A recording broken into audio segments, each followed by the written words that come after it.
Steven Spielberg presents Gremlins. So the monsters are real? I didn't say that.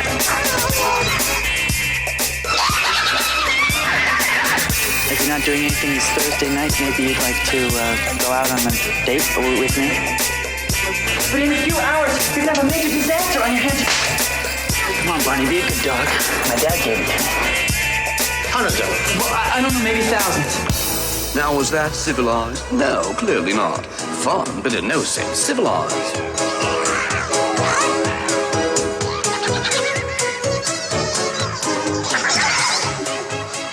Hey everyone, welcome back to another episode of Sleazoids, the podcast where we go down the rabbit hole of 20th century genre fare, from the most influential canon classics to the trashiest exploitation films we can get our hands on, and invite you to tag along in helping us create a canon of sleaze. Each week is a double feature grindhouse style where we discuss two films loosely related by subject, genre, actor, filmmaker, or franchise.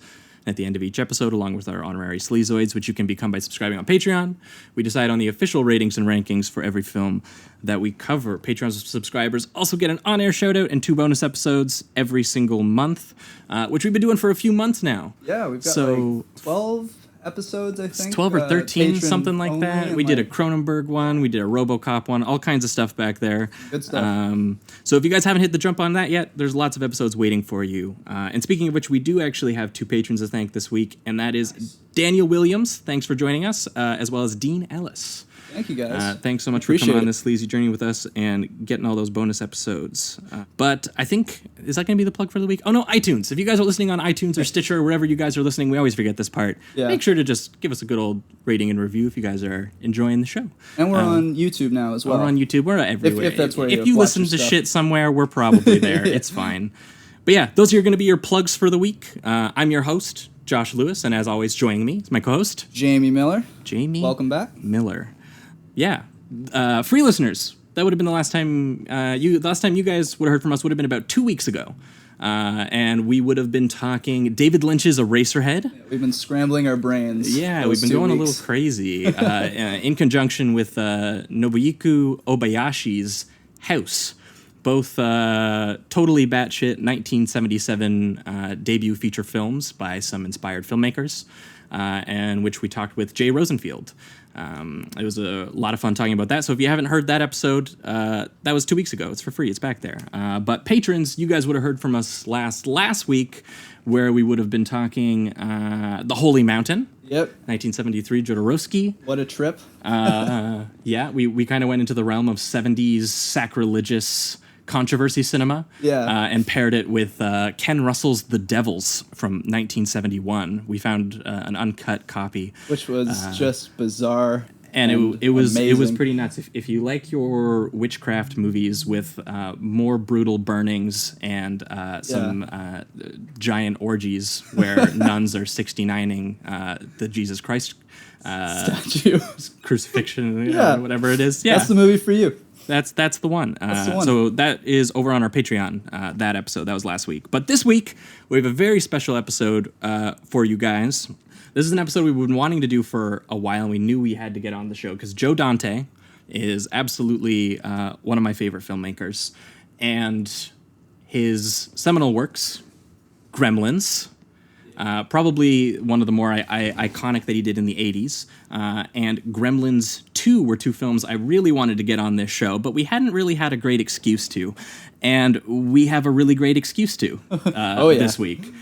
So to talk about Joe Dante's Gremlins and Gremlins 2, we have brought on Matthew Christman of the Chapo Trap House podcast. Matthew, how are you doing?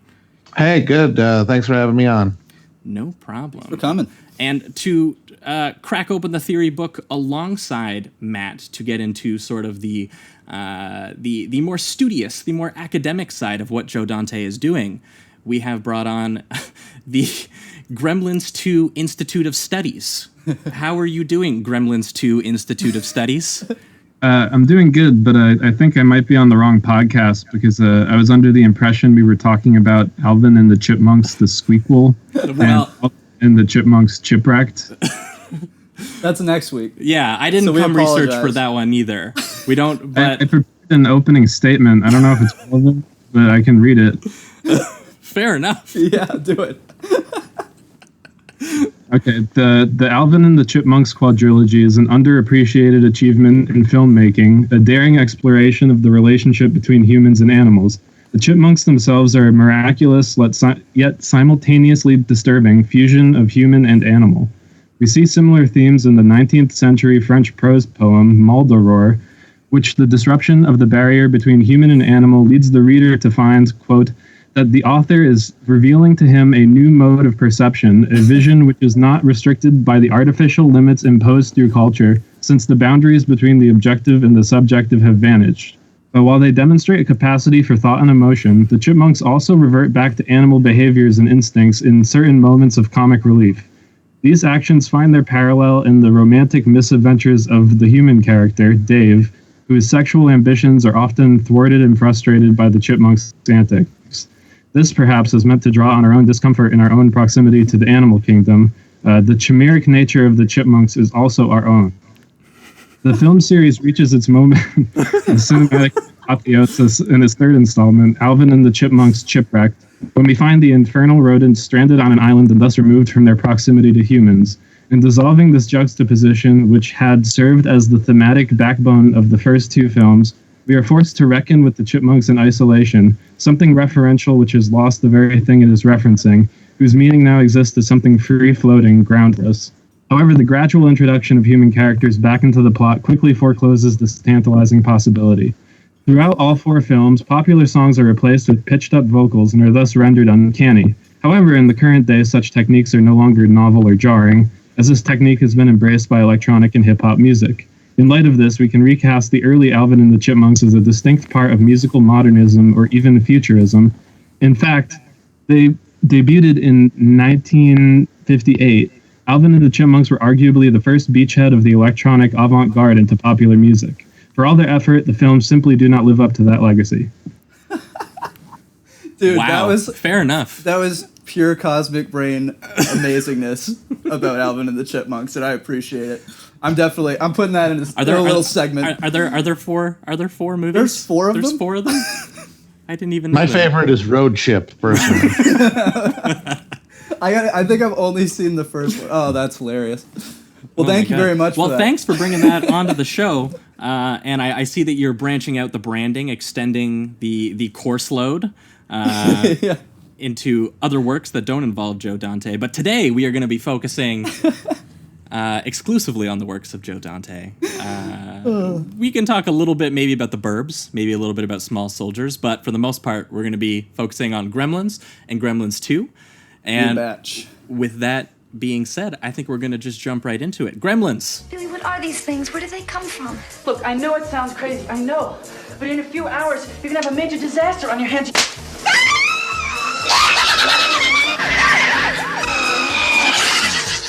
Gremlins, directed by Joe Dante. They'll be expecting you.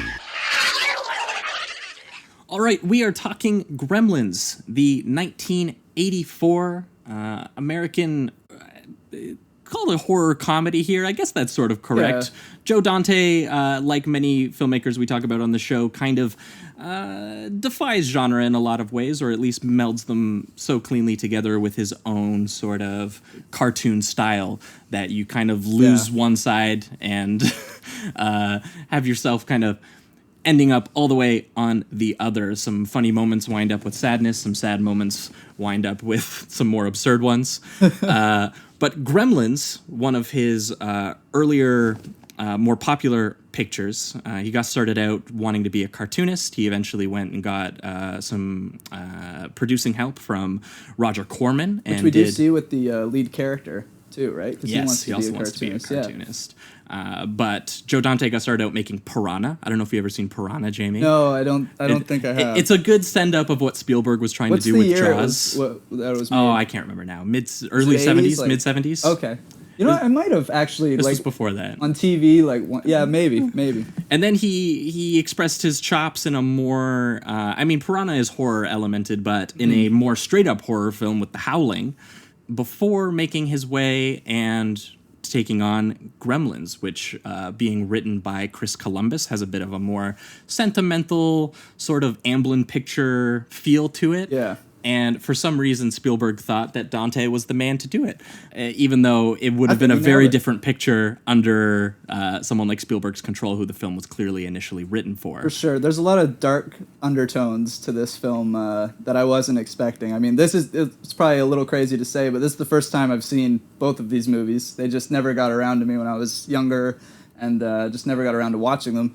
But I was very surprised at how dark some of the themes were. I expected it kind of, I just expected a Christmas movie with some chaos and some critters, but I had no idea that it was going to get to the realm of, her father. We'll get to it, but, her father passing on Christmas. Some of the death scenes of the actual gremlins are quite gruesome at times, so it's pretty crazy. Oh, and Dante wanted them to be worse, but they made him cut back on a couple of them. Yeah. I heard that the original script called for the mom to be decapitated. Yep. And the dog to be eaten. Yep. Which would have been, of course, blasphemous for any American family.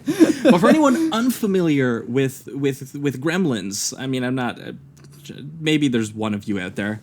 It centers around a kid named Billy Peltzer, William Peltzer, played by Zach Galligan, who, for Christmas, by his sort of failing entrepreneur father, is given a strange but adorable pet named Gizmo for Christmas. And Gizmo is a mogwai, a sort of mystical creature from a foreign land who the dad finds in Chinatown. Yeah, it seems. Yeah. And it's straight up Orientalism. Yes, basically. The second one, I guess we'll kind of jump back and forth between the two. This segment will focus more on Gremlins, but if you have points to reference from the second one, you can bring that in too. The second one takes that even further, where the guy approaches the owner of Gizmo and asks him whether his quote is from Confucius or Bruce Lee, and I was like, talk. Yeah. It's a little rude. Yeah, definitely. They differ. But the father doesn't even purchase Gizmo. He straight up basically steals Gizmo, or purchases it from the grandson behind the owner's back, the shop owner's back. So the grandson just seems like he knows that they need the money. And he thinks that the grandfather is just being stubborn or something like that. If doesn't quite understand, I think, the power that the gremlin has. If Dante gets anything right, it's taking that sort of Spielberg Amblin sort of postcard Americana, this very sort of vague, idealized kind of American suburb that never really existed in the way that movies say they do, the way that like a Frank Capra Definitely. It's a Wonderful Life movie says that it does. For sure. And he infuses it with these sort of underpinnings of sadness and failure that exist in an actual real world, like the failing father, who thinks that there is business in all of his gadgets that he's making, but he can't even seem to get them correct. And it seems like everybody is kind of struggling or sad in different kinds of ways in this film. But that is exacerbated by the presence of gremlins, which exist because Gizmo, as a mogwai, has sort of three loosely defined nonsense rules. Yeah, very loose. That involve food, water, and sunlight. Three things that, if you went about your day on any given day, you probably couldn't avoid. Yeah. And each and every one of these things has a sort of nefarious reaction for the mogwai. Water multiplies him. Yep. Sunlight kills him. And what was the one? Eating after midnight, wherever midnight is, I guess. That's what turns them into the. That's what turns them into the actual gremlins. Yeah. Gremlins. Sure, I guess I shouldn't get it so confused. Gremlins is when they're actually, angry and chaotic, right? They're called. Technically, it's a mogwai. Okay. Yeah. Just technicality. But the interesting note that Gremlins kinds of pulls is that it makes Gizmo this sort of disarmingly adorable pet that you love and you have affection for, and Spielberg kind of did get it correct in, I think, the original draft of the script. Dante told him Dante wanted to have Gizmo turn into Stripe, the main bad gremlin. Right. But Spielberg said he's too cute. You gotta he's gotta be around. Everyone's gonna want to see him. Everyone's gonna want to buy toys of him and merchandise him. And I think he said that he also wanted him to eventually kind of help with the whole situation. Yes. Maybe it's so that we don't view we view him as just the problem in general, even though he is the root of it in a sense. Well, he is the wielder of untold power, is what he is. Yeah, exactly. And it raises a lot of by doing that, by keeping Gizmo around, it raises this weird question, because all of his offspring in both of the movies, as soon as they're born, they have a will to gremlin, basically. Yes. They want to be gremlins. They want to make this next step in their metamorphosis. And that's clear the moment that they come out. But Gizmo doesn't want to become a gremlin. No, Gizmo just wants to watch movies and read comics. He just wants to chill. Yeah. But that raises a question. What then? I mean, is Gremlin really the biggest monster of all? Because he refuses to accept his biological nature, trying to insist on being this sort of quasi-human companion in total contravention of his entire, internal drive. Yeah, it's a very, very good point. And Josh was telling me that you raised the question of should we just kill him off? Do we have a responsibility to murder Gizmo? We're going to be doing a lot of talking about continental philosophy during this, but this is good old-fashioned British-style analytic philosophy, good old-fashioned ethical quandary. You've got an adorable, cute, friendly gentleman like Gizmo who only wants to be your friend, only wants to watch movies and sing, but it's incredibly easy for him to get hit with water. And then as soon as he reproduces, he creates a bunch of indelibly mischievous creatures that are going to go off and do anything they can to become monsters that could terrorize towns, cities, nations, the entire world, killing untold numbers of people. I mean, don't you have a moral obligation to, if you see Gizmo in the road, to kill him? That's it. I mean, honestly, I think you do. But the only thing is that before this family gets Gizmo, it seems like he's lived calmly and securely within the China shop. So it seems to me that he was fine under the store owner's guidance and everything. But it's as soon as he gets into this wholesome American family that's very naive and doesn't know any better, then all the problems occur. So I would almost want to say, just lock him up with that shopkeeper, because he seems to know what he's doing. I feel like I couldn't kill Gizmo. Yeah, and then as we get into Gremlins 2, as we'll see in the next segment, it gets a little bit, even under the shopkeeper's care, that other sort of outside forces of, in that case, corporatism, kind of bleeds in. You're right, because that CEO comes to visit him or whatever, right? Because you would think, because I think your response is a form of isolationism, of keeping him contained, keeping yourself keeping isolated. Him where he was, where no problems were occurring. Exactly. But what Dante is interested in a lot of his films is the idea of, if you ignore outside forces, they are eventually going to get in. Sure. And you see that in things like Small Soldiers, which is a film about how an sort of military-industrial complex gone amok will they put actual military-grade chips into children's toys to make the children's toys do the things that they can actually do in the advertisements, like run around and yell and fight each other. Yep. And with that, they get programmed with the mindset of the American military at that time. Conquer And they even have to create a form of peacekeeping monsters who really just want to find a homeland for the army soldiers to fight. And as we see, we basically get to see the creeping militarism make its way into the household as the children's toys start playing that out on a small scale, on an adorable small scale, but on one that is also terrifying as they start trying to wound and kill also the human characters in that film.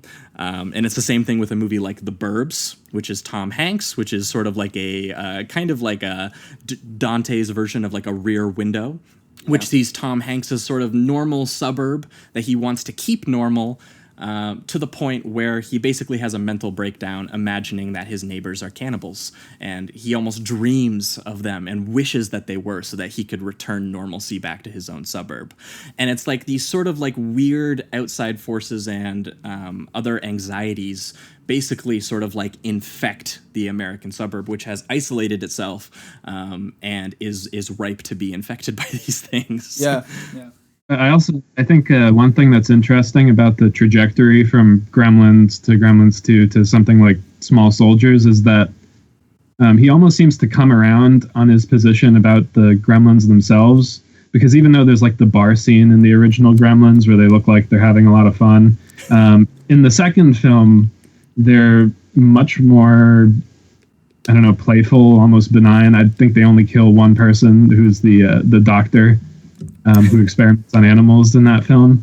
And then when the end of that movie, it's set up so that Clamp and like the militarized police force, originally they were going to storm in and have like a shootout with the Gremlins, but that ended up being changed. But I think what's interesting is they would be, I guess, sort of the heroes in that scenario. But then when you look at something like Small Soldiers, I guess on like an aesthetic level, it's flipped around where the sort of militarized presence are clearly the villains, and these sort of monstrous looking creatures who are have much more like plurality and difference between them are the heroes. Yeah. And I think that is in both the Gremlins films. You kind of see that flip take place where you almost want to root for them in the second film, but in the first film they're very mean and they kill a lot of people. Yeah, and in this one in particular, the scenes with the Gremlins being mischievous is framed as a lot more horror than it is in the second one. Because the first ones that are coming out and attacking you, and it's like almost like a typical kind of creature feature when the Gremlins actually unleash. Until we reach obviously the bar scene and the movie theater scene, which is where you kind of see the first time the Gremlins are more interacting mostly as an isolated community themselves, which is what the second one extends upon and almost makes that just the entirety of the Gremlin existence. Whereas you're right, in the first one, there's a lot more of them being intentionally nefarious against a lot of just random people. Like when they take out the sort of like mean old bank lady. Yeah. They launch her out of a window at high speeds using her. And yeah, some of the gremlin deaths also in the first film are pretty brutal. The kitchen scene. I wasn't expecting that I at hadn't all. seen it since I was a little bit younger, and I was surprised at just how brutal the mom kind of gets right into it. Yeah, I thought it was just going to be, you'd see like the legs kind of dangling out of the blender and that kind of thing. But we're talking green blood splattered everywhere, and then one blows up in a microwave, I believe. And it's just, as someone who hasn't seen the film and saw it more as just, a Christmas movie with kind of a horror twist, I didn't expect it to go so kind of, exploitation and its violence or whatever. It just, it got crazy. No, it has like a comic anarchy to it. Both, I mean, obviously literally and in its own style that Dante modeled. I think that relates to the theme that you were just talking about before, about how in a lot of Joe Dante's films, there's like this invasion of the domestic space. Mm-hmm. I think that in the kitchen scene in particular, you have this scene where all of these household appliances are suddenly turned into instruments of killing, and it's sort of unsettling, even if it is a little comic. Yeah, and to see the mother kind of go into this primal mode of defense, because up till now we just see her as the wholesome family wife, and she's very good to her kids, a very nice woman, welcoming to strangers in her home. And I also love that. how quickly she picks it up. Oh yeah. When she kind of looks at her carnage, and her first thought is to grab the second knife. Yeah, exactly. It's almost like she has dealt with this before. It's so odd. Yeah, there's a lot of little bits in here like this, and I also love that when the dad first sort of sees that they've multiplied too, he kind of does that sort of like Little Shop of Horrors-esque, like, yes, every kid in America is gonna want one of these. He sees dollar signs, exactly. Yeah. Yeah, he's like, this could be the Christmas present for every kid in America. Exactly. Yeah. And I don't know what his plan there though was. I mean, what was he going to do? Clone him? Yeah. And considering his track record, I don't think that would have turned out too well. We would have got Agreed. some pretty mutilated Lovecraftian version of the Gremlins. Yeah. We would have got like when the like the fly. Yeah, exactly. Yeah, exactly. And have a gremlin with like just one half of a face on its original head as well. Yeah, that'd be great. Oh yeah, and I forgot that during the kitchen scene too, it's the "Do You Hear What I Hear" Christmas song that's playing in this fight. Meanwhile, the gremlins are like kind of like coming out of their larva stage, which is very grossly rendered by the effects team here. The effects, I guess we should get to, are oh my god, bonkers. Yeah, it's insane. Especially that bar scene where it's just everything is chaotic. Everything is. Are they puppets? Are they robots? What is the puppets? I believe. Because it's unreal. It's just like Dante. It was like more popcorn, more chaos. It's just that scene is unbelievable. And I don't know if it's in the first one or second one, but it even has like a gremlin flash the bartender and things. It's like in both. It's in both. Okay. It's fantastic. It's so funny. He's got a trench coat. It's like.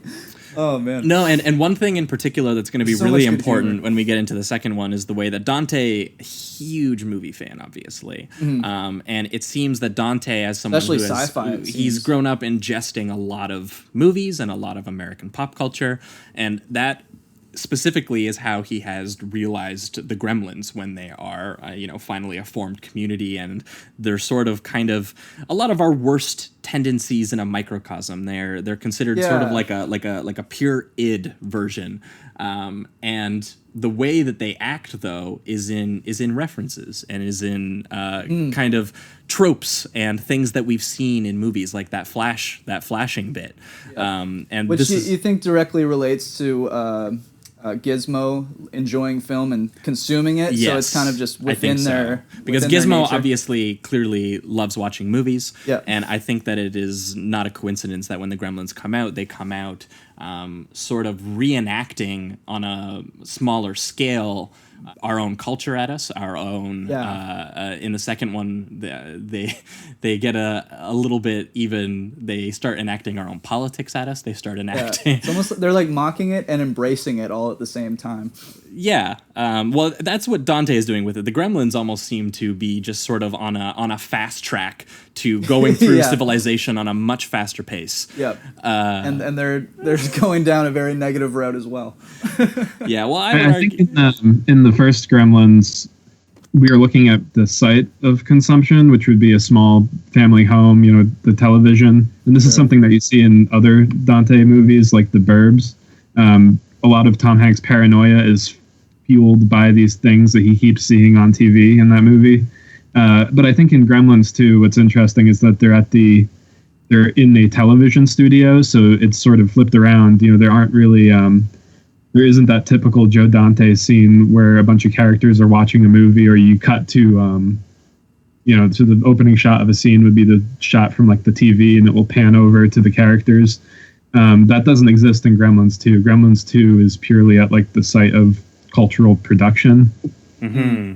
Yeah, that's a good point. Yeah, because the two films are very different intentionally, and especially because Dante, when he came about trying to make the second one, he didn't want to make it. He initially turned it down. So and is that pretty much where the tone comes from? He's almost satirizing his own film in a way. Yeah, and just sort of the fact that thing exists only for a production reason, basically, and he accidentally, or in a lot of ways intentionally, ended up creating something a lot more even, maybe not darker in tone, but darker in theme, because a lot of people talk about the second one because it's more cartoony, but the way that it uses the Gremlins as a sort of microcosm of human, or at least American culture, is a lot darker, even though the tone is less horror oriented. Yeah. Because here there's a very clear cut sort of like hero and villain situation happening here. For sure.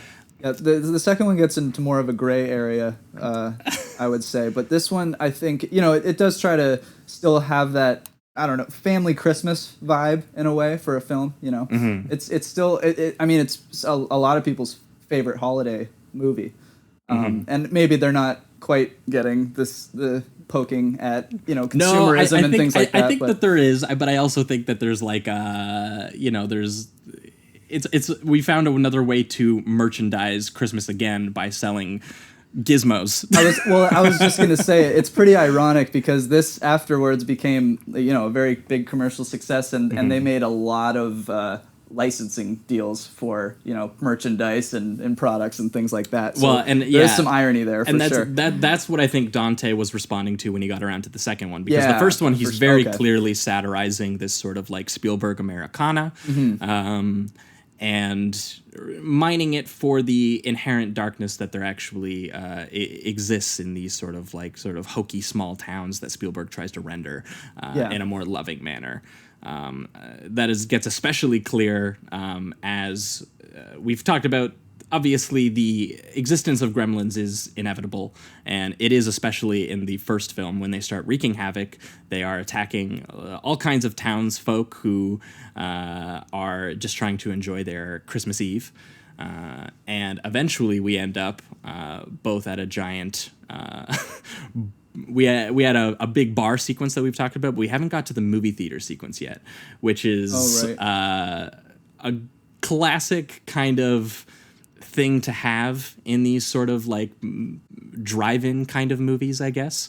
I actually think that it's probably a reference to the 50s The Blob, where they have the Blob kind of take over a giant movie theater. And we have the Gremlins who are watching, what are they watching? Snow White and the Seven Dwarfs? Yeah, they're obsessed. They love that shit. Oh, they love the cartoons and they love singing. So they got the hi-ho, hi-ho, off to work they go song. But it's insane how fast it goes in from the destruction of both the town and the movie theater. They end up having to blow up the movie theater with a lot of the gremlins inside, which is pretty brutal. Yeah.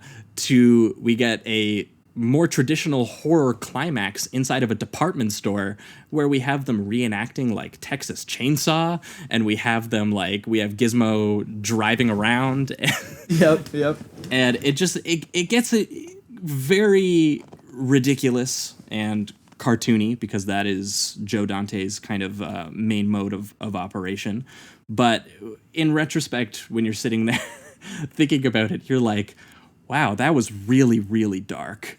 Yeah, especially, we haven't mentioned the Santa girls. Claus spit, like, what the hell? For me, that came out of left field completely. I was on board with all the horror aspects of the creatures and things like that, but I just did not expect such a dark story in a holiday movie. Yeah, because the girl tells the story about the reason she's not happy around the holidays, because not everyone is happy around the holidays. Yeah, and she explains it so slowly, and they really focus on it, so you can imagine that there's like a scene somewhere that he actually shot that dark, crazy moment in her life. It really focuses on it. Where her father, dressing up as Santa Claus, tries to play a surprise and bring the presents down the chimney, and instead falls down the chimney and snaps his neck and dies. Yeah. So you don't like Santa anymore, which understandable, Yeah, I think that ties back to the theme that we mentioned earlier, which was like the uncanny, the unhomely, something that's sort of dark that doesn't belong, like a corpse in the chimney. Yes, absolutely. Yeah, because it's the way that this sort of because with this it's less actually almost like the outside infecting, and it's almost like how it's already been infected, and a lot of people are kind of like trying to dress it up, is what it seems like. Definitely. And that the gremlins are kind of willing to basically just not dress things up. They're willing to just kind of be their purest, basest, most primal self. Yep. And everyone Gluttonous acts so and- shocked, but it's kind of like a case of... This is what the holidays are a lot of the time. Yeah. It's just consume as much as you can and Well, I think it makes sense that the final scene is in a department store, because there's a lot of, I think, discomfort throughout the movie with like consumerism, like the useless gadgets and inventions. The fact that Gizmo is named Gizmo. I think that in the first Gremlins, part of that gets mixed up with xenophobia, because a lot of the products that were probably being imported around that time were from abroad, from Asia. And I think that somehow, as I said, the wires get crossed between consumerism and xenophobia, especially in these small towns. And I think that that's definitely still in American culture and in American politics. Well, that's kind of speaks to Gizmo's obvious origin, which you've already pointed out was kind of like bathed in a little bit of Orientalism, his own sort of ancient, I guess they're sort of unexplained origins. Yeah, it's like an ancient secret in a way. Yeah. Yeah, is kind of what he is, and that the small town American family doesn't have the they're a little naive. They aren't responsible with that power, and that's kind of what happens at the end. Is after the department they've defeated the evil gremlins and restored order and have Gizmo. The shopkeeper returns back and kind of gives them a little slap. Yeah. It's like, clearly you're you guys not ready, you idiots. Yeah, you guys clearly aren't prepared for this kind of power. But there's also obviously inherent in the way that this is framed as horror a fear of their existence and of their foreignness and of where our possibly, I guess it would be our misunderstanding of their existence. Yeah, and also speaking on the xenophobia aspect, it's they have that neighbor who repeatedly throughout the film is like, he's terrified fuck of foreign imports. cars, yo. Yeah. He's like, get that Hyundai out of here. Like he's definitely just the kind of conservative all American. That's it, patriotic. If it's not American, it's not good. So yeah, and that's hammered home with his character throughout the film. Exactly. So. That's why I think that that is in there. Yeah. I think the neighbor character is he's associating built-in obsolescence with the I guess inferior quality of foreign goods, when in reality built-in obsolescence is the result of, I guess, just market pressure. Yeah, the cheap production and the all kinds of other things. Right. Cool. Did we wrap up the ending? Yeah. Okay. Yeah, I think so. Because it kind of ends with they come back, the shopkeeper takes Gizmo back, and it ends on like this very just kind of like, and that was that time that happened. Back in my small town. Kind of almost just going back, because it's funny because the opening and closing narration obviously sound very similar, and it's kind of like they're just going to ignore that basically just happened. And it was just a blip in, even though it exposed certain problems and what's kind of happening in that small town, they're just like, we're going to ignore it. Let's just not worry about that. The problem was the foreigners. That was the problem. Yeah, it was the damn gremlins. Yeah, it's all good. It's not our which echoes actually where Dante goes with the second one as well. Yeah. But I guess this is where we'll enter kind of like the reductive rating round on this, which for you guys, this is where for our own bookkeeping purposes on our ongoing list of all the films that we've covered, we take away all the nuance, we take away all the words, and we reduce the movie to a number between 1 and 5. And for me, Gremlins is a 4. I think it's real solid. I think it is one of Dante's finer works, though I may prefer I mean, I prefer Gremlins too, but I also really it's up there with like The Burbs and Small Soldiers and Matinee, which I don't know if you've seen Matinee, but that is an excellent one too. Very Cold War anxiety, which is a little different. Very nuclear fallout driven. And John Goodman is excellent in it. But yeah, for all the reasons we basically said, we probably don't have to go over them all again. But I think that this is a really solid horror satire on Spielberg Americana. And I think that it's an interesting subversion that points to a lot of hypocrisies, both in that kind of portrait in culture and both in a lot of anxieties that people have about it. For you? I'm going to give it a 4 as well. Once again, this was the first time I saw Gremlins, which is, I know, a little crazy, but it is what it is. I was just shocked at some of the violence in this movie. I really didn't expect it. I had no idea really what to expect. But it gets brutal in certain scenes, and it was just unexpected for me. And I once again love what it had to say about kind of consumerism and greed, and having that the dad have the dollar signs, and just seeing this issue and going, oh wait, we could make shit tons of money with this, and I really liked the satirical aspects of it, and that only gets crazier in the second one. I like when they give him the little flag, and they're like, patriotic little fella. Yeah, exactly. Yeah, it's just there's such subtle hints within the themes of or what he's trying to get across, and I really enjoyed it. So yeah, I'm gonna give it a 4 out of 5. For you, Institute. Don't think I've ever called a person an institute. The Institute of Gremlins 2 Studies. Oh, right. Yes, we can't short form it. The Institute of Gremlins 2 Studies. For you. Well, it doesn't hold a candle to the sequel, so I'm going to give it a 3. Okay. Oh. Nice. Okay. Fair enough. Matt. I'm sort of in the same boat in that I really, really like Gremlins, but it is so much less good than Gremlins 2 that I do want to give it a little more distance from it. From the 5 that I'm, spoiler alert, going to be giving Gremlins 2. So, like 3.5. Cool.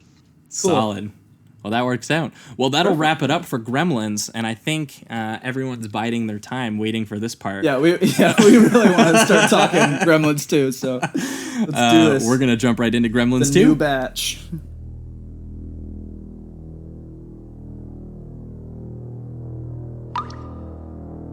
Remember the last time we told you not to feed them after midnight? We told you to keep them away from the light. And the most important warning of all, we told you to never, ever get them wet. You didn't listen. All right, we are talking Gremlins 2. Subtitled The New Batch, the 1990 follow-up to 1984's Gremlins, both directed by Joe Dante. A sequel by popular demand. Warner Brothers, the movie Gremlins was such a hit for them that they immediately wanted another one. Dante was like, nah, that was the end of that story. Is that why it took like 6 years? Yes, because they kept trying and failing to workshop in pre-production different versions of this with other filmmakers. And they couldn't get one to work. Apparently they tried doing one where the Gremlins went to Las Vegas. Apparently they tried another one where they would have their origin on Mars or something. Are these just scripts that they made, essentially? They were workshopping ideas on sequels, but they couldn't get one to work in any capacity. So eventually they came back to Dante and they just begged him. They begged him, and he said that he wouldn't do it unless they gave him full creative control, which they did. They eventually caved. Obviously. They caved and gave him 3 times the budget. Yeah. And was like, all right, do whatever the hell you want. Man. Hopefully it works. And immediately Dante completely sort of changes the tone by bringing it into New York City, bringing it into this sort of hostility of high-rise corporatism, finance capital. Gremlins in the world of finance capital is where we've reached with number 2. Now for this one, Matt, do you maybe want to take the reins a little bit here? Gremlins 2 begins. Billy and his faithful bride-to-be or would-be bride have moved to New York City, where they both work for Daniel Clamp, who is an amalgam sort of Ted Turner and Donald Trump. Yeah. I developed the build big buildings in New York, is what he says. Oh, yeah. Yes. And he is a low-level illustrator in one of the planning departments, and she is one of the tour guides. And they find out in the middle of their struggling to live in the big city and this alienating experience that Gizmo, their old buddy, is being kept in a genetic research laboratory that's also in the building. Right, run by Christopher Lee. Yeah. Yes, it's Dr. Catheter. That's just good comedy right there. Classic comedy. If you can't find calling a character Dr. Catheter funny, then I don't want to talk to you. And because they were tearing down the Chinatown shop where he had been brought back after Gremlins 1, after the owner died, because Clamp was building a Chinatown office complex there with the amazing slogan, "Where business gets oriented." Oh my God. I forgot about and that. Some of the researchers, they catch Gizmo after he runs away from the building being demolished. So he's in Clamp Tower, and Billy finds him. He rescues him from the lab, and then, wouldn't you know it, almost immediately he gets covered in water, and then he sprouts a bunch of malevolent children who are mean to him, and then immediately go out there and try to become gremlins. Geniuses. Yep. And they succeed. Oh yeah, they lock them up. They get to do their thing. I mean, as always, I think the inevitability of the transformation is an important aspect of both of these films. Yeah, you're kind of waiting for it as an audience member at this point, right? So yeah, well, and Matt brought up that it's their biological nature. That's just what it is. It's just they're doing what they're supposed to do. Gizmo is the freak. And Gizmo's not just a freak in this movie, even more than in the first one. Because he is central to stopping Spike at the end of the first Gremlins, but in this one, he goes through a metamorphosis where after watching Rambo 2, you got to become the warrior and literally murders one of the other Gremlins. Yeah, he participates in Gremlin genocide after being inspired by Rambo 2. Yeah, he becomes the war. He is honestly, to me, a very intriguing character throughout these movies because he is genuinely grotesque in a way even the Gremlins aren't. Because what is he? What is his nature? It just feels unnatural in a way, even a creature that eats after midnight and turns into a pustule and then becomes a slimy, mischievous monster isn't. Yeah, he does. He almost seems like he's more sure. empathetic to the human beings and totally not concerned with his own species at all. Yeah, it's a good point. It's interesting.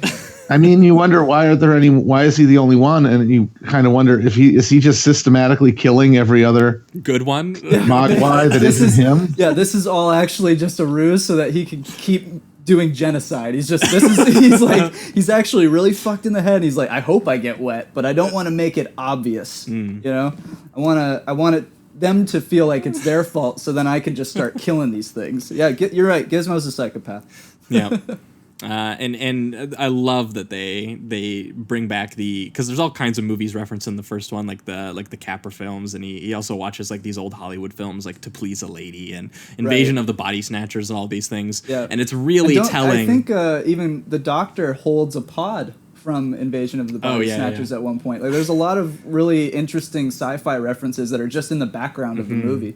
But it's particularly like pointed in this one that he is watching Rambo 2, which is a notorious film for, if the first film, which we actually did talk about on the show, First Blood, which has a little bit more of a sort of a sadness and a I'm trying to think what's the word here. It's a lot of people think of the Rambo films rightly as a franchise as very jingoistic. The first film is a little bit less so than all of the other ones. Oh, for sure. Yeah, we covered that too. Yeah, but it's awesome that he's not watching the first one and he's watching the second one, which is notorious for twisting that and making Rambo the exact thing that he basically doesn't want to be in the first one. Yeah, he has a full mental breakdown in the first one about because he's not terrified being that he's been turned into a killing machine, and in the second one he's just like, I'm back and I'm the killing machine and this rules. And they play it as it's a good thing that Gizmo did this. Oh yeah, I mean, absolutely. Dante obviously knows that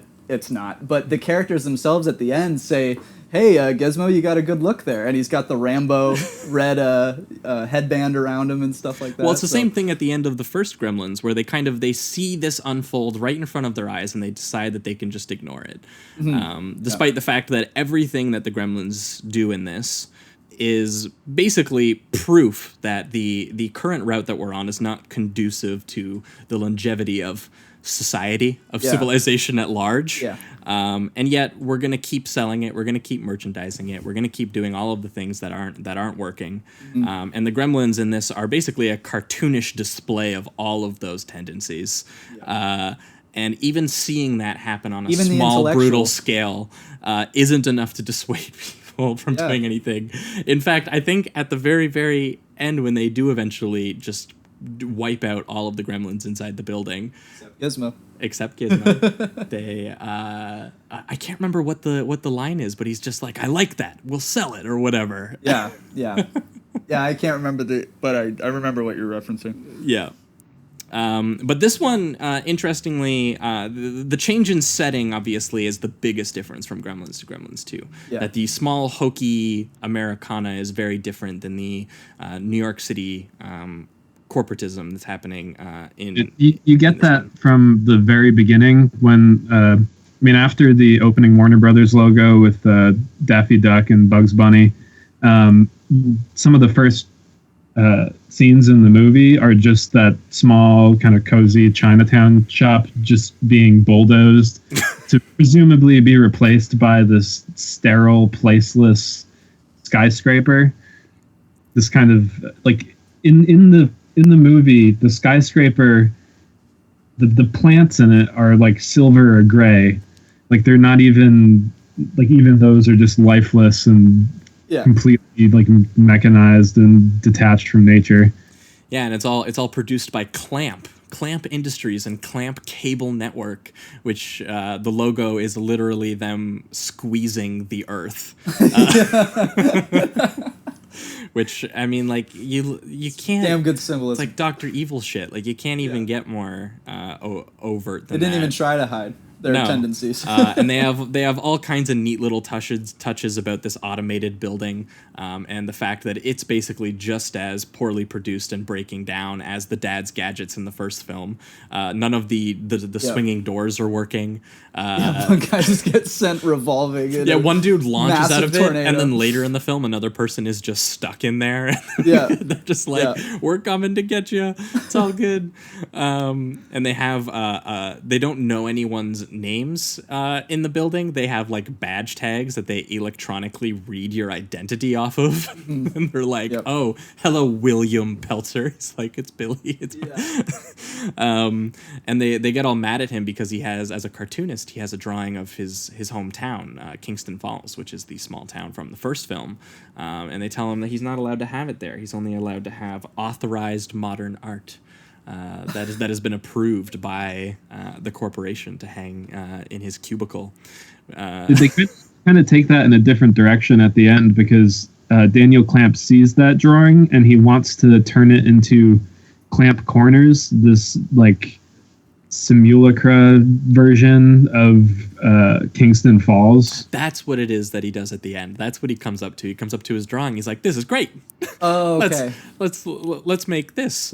Because again, he's just doing the exact same thing that brought them to this point in the first place. But yeah, that's hilarious because we already talked about. It's interesting because there's been talks of like a reboot, and that is sort of what a reboot is. It's like an attempt to recreate Kingston Falls by Yeah, Clamp it's Industries. Milk people's nostalgia. It's Yeah. an attempt to relive a certain experience, usually associated with home or childhood, which it really can't happen. You can't go back to that, and I think that trying to have this flight into the past, this attempt to keep reliving those same experiences, is, I think, an impossibility. And I'm pretty much against the Gremlins reboot because of that. Yeah, it would seem completely against what these movies represent. So it would be odd unless Dante got on board and he did something that was so over the top and crazy. Well, that's what's funny is that Dante basically said that about the existence of Gremlins 2, and then he used Gremlins 2 to investigate those exact ideas. So if he were to sign on for a Gremlins 3, he would you'd have to blow up the whole world at the end of it or something. Like it'd just have to be total destruction. But it is so funny that the first one kind of tears down an idea of this kind of like idealized, non-existent sort of hokey happiness that exists in this small family town. And then at the end of the second one, he sees a drawing, not the town. He sees a drawing, a cartoon drawing of this town that we already know isn't as idyllic as this picture paints it. And then he's like, I want to make the corporate version of that. Yeah. And we're like, I'm sure that will go well. I'm sure that'll be the thing that finally brings us into the transcendence that we've been hoping to reach. And not at all keeping us on the same sort of track to Hellworld, basically. Which is where the Gremlins in this basically try to eventually take us on a much faster, smaller scale. The extended sequence in here where the Gremlins finally get to unleash inside the automated building while everyone else is trying to obviously quarantine the building is where this probably gets the most formally interesting of Dante's entire career, and where Dante basically just does a complete stylistic free-for-all. For like 30-40 minutes. It's crazy. It's absolutely bonkers because the Gremlins, as Matt kind of talked about earlier, they're in the gene lab in the and I love the line that Clamp has about how we just had to have a gene lab, like we couldn't have put like a dental could have had 2 shrinks and a plastic surgeon in there. Exactly what it is. That was a great line. We just had to have the gene lab in there.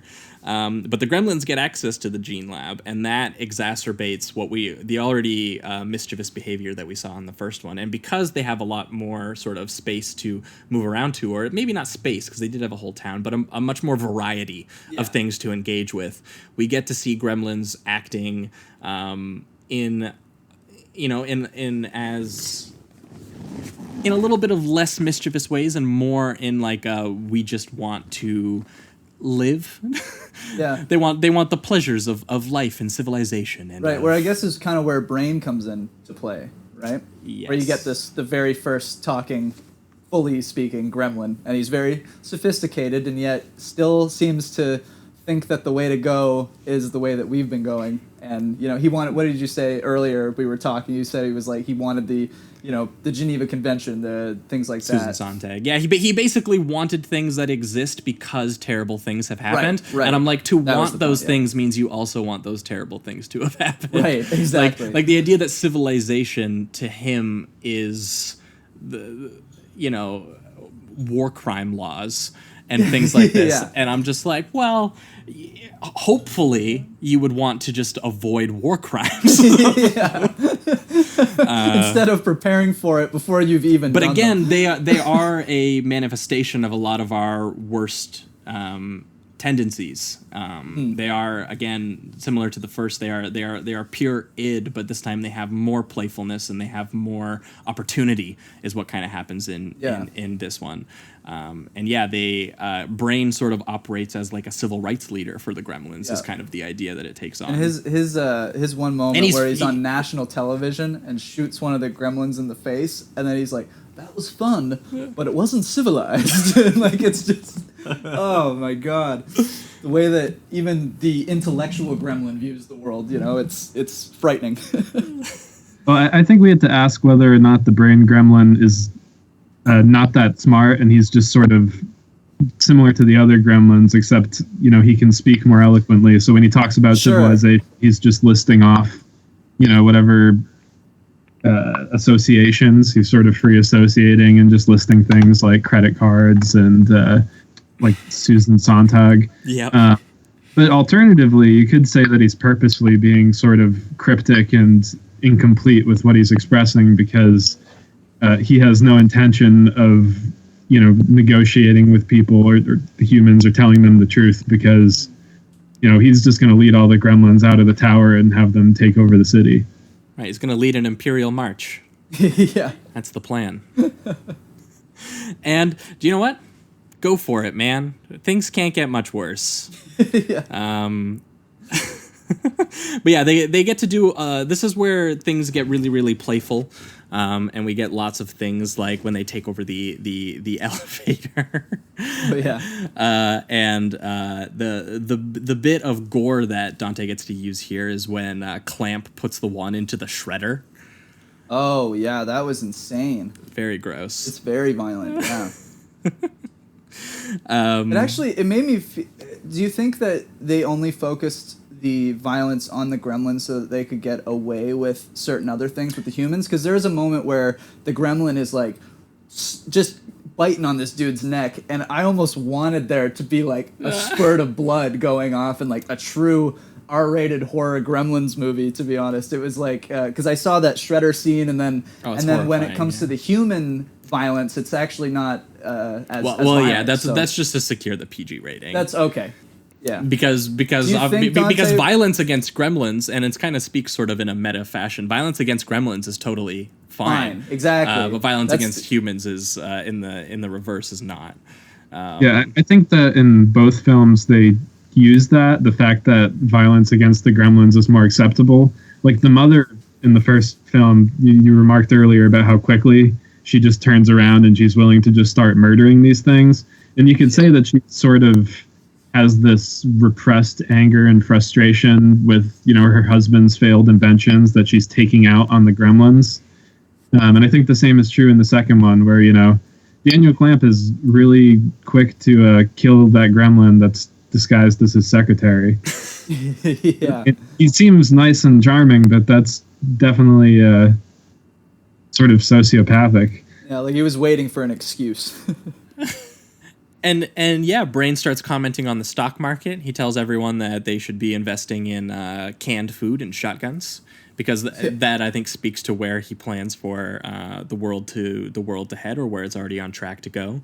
And then one of the more iconic bits in this, the wielding Uzis, discussing politics, taking over the very projection room. Yeah, of the actual, where it gets just meta as hell. Yeah, where they start eating the film itself. The anarchy of the gremlins. The implication is invading our own spaces, and it speaks to Joe Dante's Matinee, where he has a sort of B-movie showman who is all about bringing these experiences to these people, these shocking experiences. And in Matinee, in order to sort of relieve everyone's nuclear fallout anxieties, he basically simulates the apocalypse for them, starting out on screen with his movie Mant, a man who is transformed into an ant by nuclear radiation from the dental office. And then he kind of does it where that like 4D, 5D experience where he starts having the movie theater burn down, and he starts having these war sounds outside, and it gets incredibly meta about the way that we, again, the same way that he has, we ingest pop culture, and the way that it kind of regurgitates back, and the way that the gremlins, in their own way, are that regurgitation and are acting out not just now our movies, but are acting out our actual sort of civilization in general. Yeah, and they even have that great reference where they completely break the fourth wall and have Hulk Hogan look at you, and he's just like, I'm gonna take down these gremlins, brother, no problem. In the projection room. Yeah, it's fantastic. That's of course in the theatrical version. Sure. I was just gonna point this out. Yeah. The VHS, they made a specific one just for VHS copies where instead of the film burning, the VHS tape starts to get fuzzy and start to lose tracking, and then they ends up getting into a shootout with John Wayne, which is amazing. Yeah, the fact that that's not themselves. The theatrical version is actually heartbreaking, because watching it, you should, if you can find it on YouTube, you should. I have seen it. Yeah, I have seen it. Yeah, it is just awesome to watch them flip through the channels and have the gremlins going through, just imposed in all these films. And then finally they get to a John Wayne movie, and they're like, yeah, this is where we're gonna hang out. And then John Wayne guns them all down. Yeah. I recently rewatched that, and I was struck. I think the concept of the theatrical one.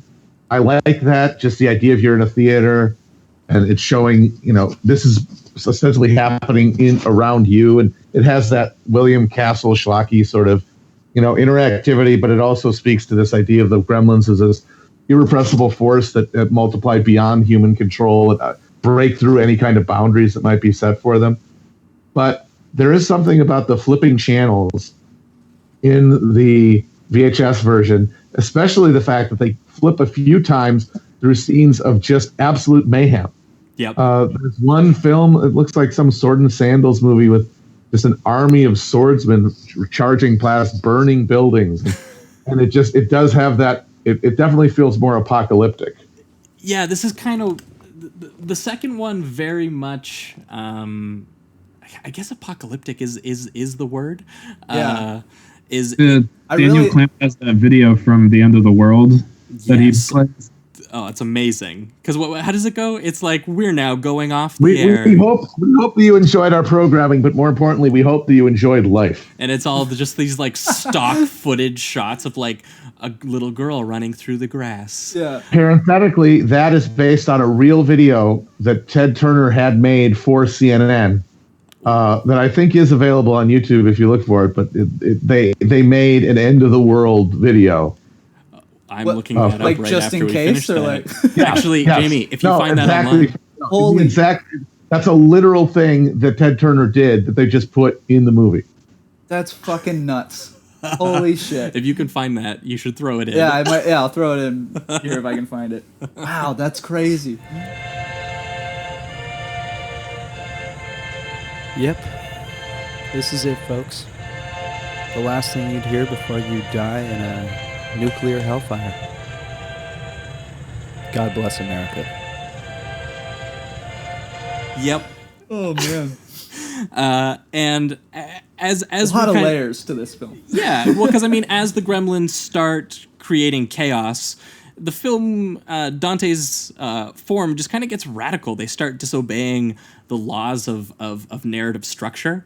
It's really hard to like pin down the actual arcs of this film until they eliminate the gremlins and everything's brought back in, and we get a little bit of like a closing thing about what everyone was doing. But as the gremlins are taking over the film, and as as Matt pointed out, they're kind of multiplying beyond control and boundary, they start taking over seemingly the editing room, and they just kind of get to do whatever they want. There's a distinct bit that's in where they reenact Phantom of the Opera, and it's actually shot in like the stark shadowy, like it changes the lighting, it changes the style, and it's like the gremlins have like gotten behind the camera, and like that stuff they're is making just the movie absolutely nuts. They start mounting a musical number of New York. Yeah, and that scene is so hallucinatory because it starts with Brain Gremlin leading them in the song, but then they just cut away to other things, including this sort of Broadway-esque thing with the Lady Gremlin, where where her face is made out of all of these cards. Right, there's like a brief overhead shot of them doing the synchronized dancing. That's like a Busby Berkeley musical number happening. But they cut from there to the Gremlins getting a tattoo, or the Gremlins loading guns, or the Gremlins hitting themselves in the head like Looney Tunes.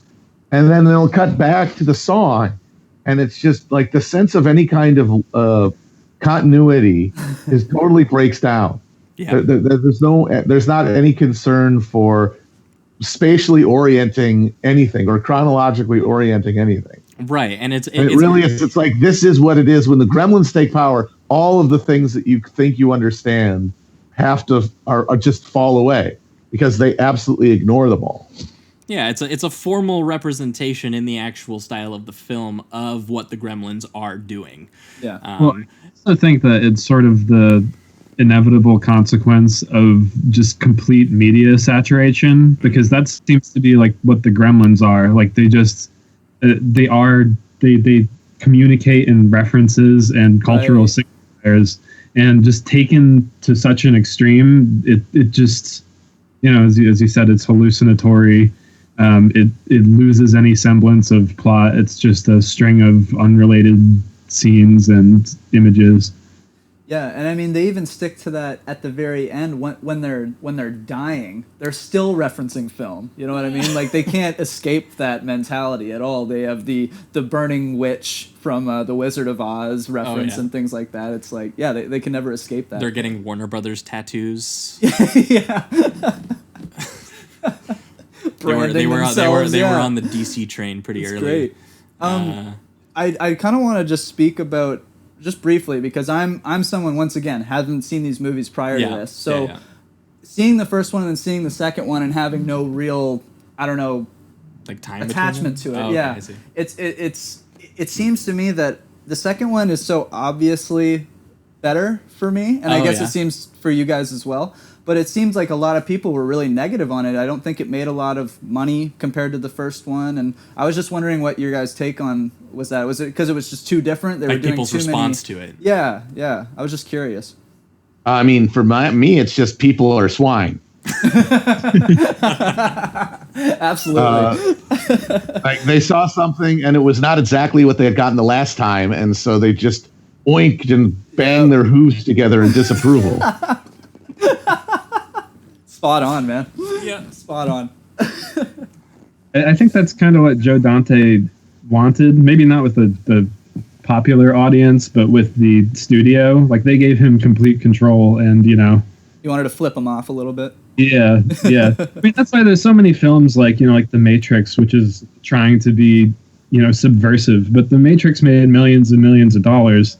Gremlins 2, I mean, it essentially flopped, but I think that makes it more subversive because it actually achieved what it set out to do, which is ensure that there would never be a Gremlins 3. That's a very good point. Well, what's the line in the movie somewhere? It's like, when art and business combine, anything can happen. Oh, okay. One of the guys says that, and it's very clear that Dante has a very he's very suspect. Yeah. He's very suspect of all of these kinds of forces, and especially when they get involved in art. To purposely sink the film is one way to do it, I guess. Yeah. But it also seems like he finally he had all of these ideas, and he finally had kind of an outlet for them, and especially giving him full creative control. That was just Warner Brothers bad. Yeah. I mean, I'm sure they still made enough money back on how they merchandised Gizmo. Yeah. Oh, for sure. In the same way that Clamp wants to immediately start to plan to build and market the Kingston Falls, Clamp's Kingston Falls, like sort of his own Chinatown that he's trying to make. Yeah. Did you guys have anything else you wanted to hit on? I have a statement. Not a long one. It's a short one. I think that Gremlins 2 it's postmodernism without the sort of the fixation on authenticity that kind of poisons most of modern postmodernism, and I'm not going to explain that any further. That's it. That was the statement. I just like to reinforce that the idea. I mean, I sort of said, and this podcast sort of came about partially because I just tweeted while I was watching it a few months ago that it's like the one non-reactionary postmodern artifact, and I mean, I haven't watched enough stuff to say that that's definitively true, but it feels true to me because postmodernity, that self-awareness, that is as I think Frederick Jameson said, that's the cultural logic of late capitalism. It is not as challenging as it might seem on the surface to establish narratives, blah blah blah. It is just an expression of sort of the dissolving borders created by hypercapitalism. It's not really challenging it. And I feel like Gremlins 2 is a very rare work in that it actually does challenge while being conventionally sort of a postmodern product, because the gremlin is this undigestible other. It's this expression of pure chaos, pure opposition within this structure in the film, the Clamp Tower, which is as close as like the Foucault concept of like modern society as sort of a collection of just different panopticons and prisons, and just erupting within it and totally undermining it and reproducing out of control and leaving an audience member with that feeling, like we said, of rooting for the gremlins. And to root for the gremlins is to root for an alternative. To root for the gremlins is to root for something else. It's scary. It's often dangerous. Like part of what makes it so uncompromising is the way that the gremlins don't fear death the way we do. They don't fear pain. They laugh as they get scalded with acid and riddled with bullets. Oh, yeah. And that is disturbing to people who are, who live the conventional lives and who seek comfort as we all do, and who's seeking that comfort have found themselves imprisoned in these institutions. But seeing that radical expression, it really is the only articulation of alternative and of denial that I've seen in something that it otherwise sort of carries the hallmarks of a traditional piece of winking, fourth wall breaking postmodernism. It's an actual cogent argument for the resistance of all of these things that Joe Dante is actually pointing out in his films. All these outside forces, in a lot of cases, like in things like The Burbs or in things like Small Soldiers, a lot of the times things are just restored. The status quo is restored, is kind of how a lot of those end up reaching. And this kind of ends that way too, but this is the one film Dante made where the actual formal style is radical and actually poses, as Matt said, kind of like an alternative to that. And it's also a movie that ends with the implication that a dude is going to fuck a gremlin. He's totally fucking that gremlin. And yeah, like talk about a radical fucking, like alternative. Talk about, a way, a challenge. This guy seeing a literal monster wearing a wedding dress. It goes from horror to arousal on the turn of a dime. I mean, that's challenging. That is a new way forward. No, I just want to say, like, you talk about the Burbs. I love the fucking Burbs, and just the fact that it can't end with them having blown up their neighbor's house is just a real bummer. Yeah, because that's just wish that movie could have ended with them. Yeah, I think that movie was. Wasn't it implying that they are making pottery? I think they completely abandoned that plot line, but they're digging up clay. They have a big oven, and bones are used to make bone china. Oh. I feel like that was in the writing room. Yeah, but then they actually do try to like kidnap him and kill him when he's in the ambulance or something like that. Because Matt's right, he is eventually proven to be right that his neighbors were weird creeps who were possibly criminals. But what's interesting is that in the same way that Hitchcock did with Rear Window, what he kind of captures is how badly people want that to happen. And I'm like, dude, why would you? And it's because the idea that they want to return normalcy. In Rear Window, it is the character who's a war journalist sitting at home dreaming of a story, something, because he's so bored. So he starts looking out his window hoping to find anything. And it doesn't matter the fact that he was actually made right. the fact that he did capture a murderer.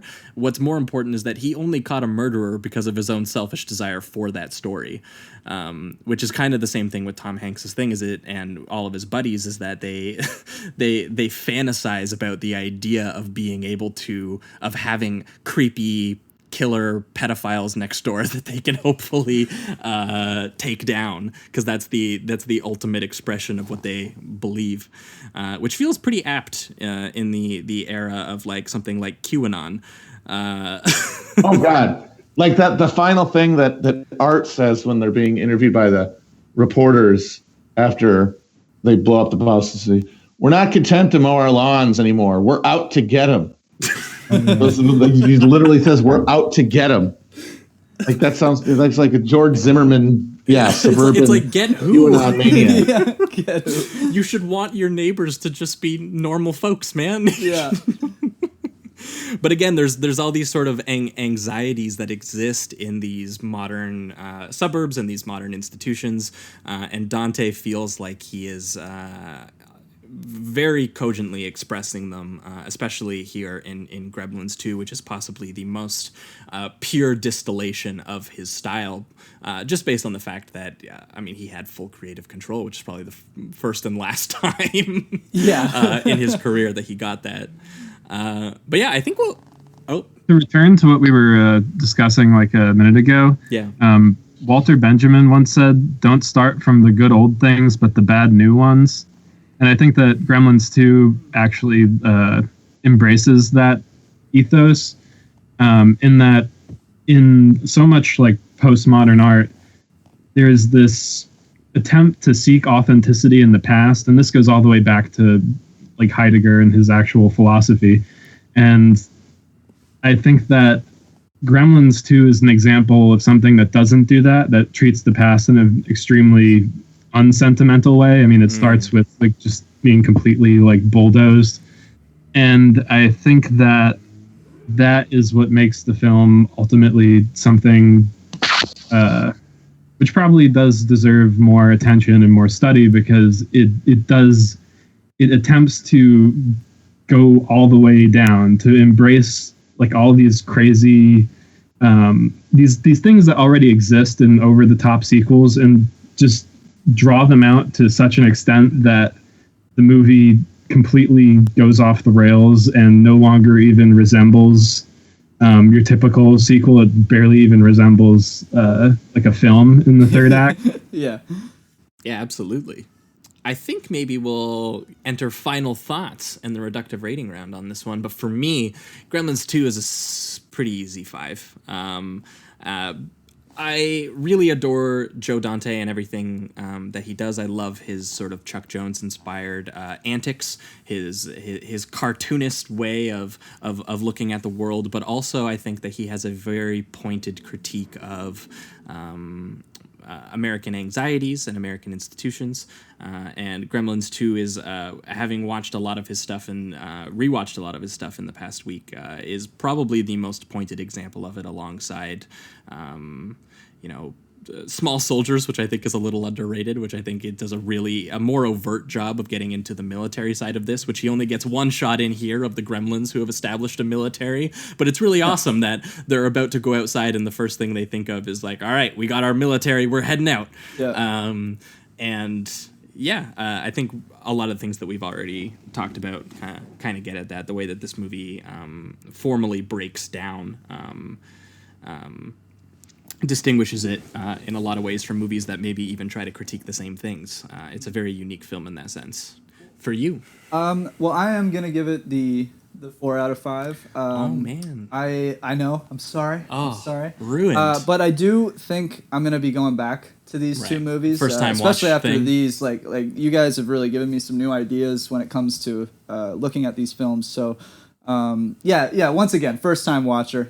So I loved that they just stripped it away and they kind of just put up 2 middle fingers, one to the studio and one to the audience that just wanted another fucking Gremlins, same thing, the traditional sequel. I love the that. Gremlins who attack Leonard Maltin, the film critic who panned the first Gremlins. Right. Yeah, like it's great. It's fantastic. I would have enjoyed, honestly, and I know that he couldn't do it because he still needed to, get his rating, and he still, I think, probably needed to get that studio approval a little bit so that they could release it. But I would have loved like a true R-rated, like blood everywhere, even with the humans. An even more truthful end would have the Gremlins cause a nuclear fallout, and basically. I was expecting with this one kind of a similar ending to Little Shop of Horrors, whereas they just take over fucking everything. Oh, the director's And I almost cut wanted that. I almost wanted them to not be defeated just because of what this movie was poking fun at and also saying. Right. So. The fact that they still somehow restore a little bit of status quo. Yeah. But I get it, because you guys actually made a point about that, so I understand. But one of the earlier versions of the script had the Gremlins tipping over a skyscraper. So imagine how much of like a fever dream it would be to be watching a movie that's basically Gremlins 2, but it includes a scene like that. Yeah, it'd be fantastic. So for now I'm gonna give it the 4. But I'm looking forward to rewatching these with kind of some more knowledge on them. So yeah, cool. For you, Matt. I mean, obviously 5, no question. I mean, anyone. Joe Dante to me has got to go down as one of the most just underappreciated American directors. Just definitely. I mean, because like The Burbs isn't. I could talk for an hour about The Burbs and how much I love that movie, and that he made that and Gremlins 2 back to back, and he made movies like Gremlins, the first Gremlins, which is also really good. His moving from genre to genre, matinee, but like to have made just Gremlins 2, my God, I mean that's sort of like you could pull a Charles Lawton and just knock it off after you do that. So 5 for 5 out of me. Awesome. Nice. And for you, Institute of Gremlins 2 Studies. I'm not used to saying that yet. I'm gonna think about this. Oh. Okay, Take your time. Yeah, I can go edit. I'm gonna give it a 5. Yeah. Nice. Gonna give it a 3. I almost feel bad now. I think it's just yeah. All right. No? Well, that's all it. right. I think that'll wrap it up. We'll do plugs, I guess. Yeah, I think we'll wrap it up for this week's show. This is the part of the show where if anyone's got things to plug, they can do it. Matt. I guess I'm supposed to tell people to buy the book according to my bosses. Buy the book. So buy the book. Which one's your boss? Who's telling you? In the book advertising realm, it's Virgil, my co-host on Chapo. Yeah. He's got us all flogging things. He's basically Alec Baldwin in Glengarry Glen Ross. And if I don't get the steak knives, I'm fired. So What's the book called? It's called Chapo Guide to Revolution, a Manifesto Against Logic, Facts, and Reason. Now available in stores. Cool. All right, we'll throw a link to that. And you, Gremlins 2 Institute. What have you guys got to plug other than the Gremlins 2 Institute of Studies, which I feel is inherent? Yeah, I'd say follow the Institute on Twitter at G2Institute. I was recently, we had one of our threads published in an Argentinian journal of literary theory. That's awesome. It's translated into Spanish for any of your Spanish-speaking audience. That rules. Very cool. That's Perfect. awesome. Well, there you go. If you want to hear more about Gremlins 2. We're making inroads into actual academia. Here we go. Gremlins 2. That's amazing. The revival is coming. Yeah. All right. Well, that'll wrap it up for this week's episode. That was Gremlins and Gremlins 2. What are we doing next week? We're doing Predator. No, that's wrong. I'm wrong. That's wrong. Oh, yeah, we're doing... We're going to be back for patrons next week. Oh, that's right. I'm thinking of the next free episode. You're thinking wrong. We're going to be talking about John Carpenter's The Thing. That's the one. The big one. Yeah. We haven't had an excuse to do it yet, but we're going to be pairing it, and this was the film that I want to talk about. We're going to be pairing it with the remake of The Blob. Yeah. 1988. Chuck 88, Chuck right. Russell. Is it Chuck Russell? I think it's Chuck Russell. We're going to be talking about the sort of body horror bonanza. The Blob actually kind of resembles the first Gremlins a little bit in its sort of domestic destruction, whereas The Thing is much more apocalyptic. Yeah, But and it even has some satirical elements that I didn't know it had too. Oh, the Blob, absolutely. I mean, yeah. And the body. Blob rules. Yeah, it's great. Yeah, it's very good. I was surprised. One thing that I think that the Gremlins or Gremlins 2 could benefit from is having a song over the credits that like the original Blob. Yeah, like the Blob. Yeah, because you've never seen the original Blob, but the 50s Blob has like sort of like a Spider Baby-ish like jingle to it. Oh, really? Intro? Yeah. That's awesome. Because it's like the 50s teen movie drive-in kind of thing. Sure. That's great. I'll have to look that up. The remake takes the more sort of body horror aspect after sort of a lot of 80s dudes like Cronenberg and everyone had kind of pioneered it. So that's what we're going to be talking about for patrons on next week's episode. That's again patreon.com/Sleazoids podcast. Yes. But for free listeners, Now- 2 weeks. now 2 I'm weeks right, from now. right? Now you're right. Yeah. Predator. With the upcoming release of Shane Black's Predator, we're going to be talking about the original Predator by John McTiernan, starring Arnold Schwarzenegger. And we're going to be pairing it with Walter Hill's Southern Comfort. Yeah. We're loving Walter Hill from what we've seen. Yes, Walter Hill is Covered excellent. a couple of his and now, Southern or one Comfort of in his. particular is a pretty brutal Nam allegory that takes place. It's sort of like Apocalypse Now meets like Deliverance. Okay. Because it takes place in like a Louisiana swamp where all these National Guardsmen are just kind of like doing their training, and they find themselves in a battle with a bunch of local Cajuns, and yeah, it gets pretty brutal from there. Seen that one. So free listeners, that's what you can expect 2 weeks from now, and I think that just about does it. Again, go on iTunes and rate us and stuff, and go on Patreon and please do those things. But I think that'll wrap it up for now. Thanks so much for listening, everyone. Keep it sleazy. Keep it sleazy, guys.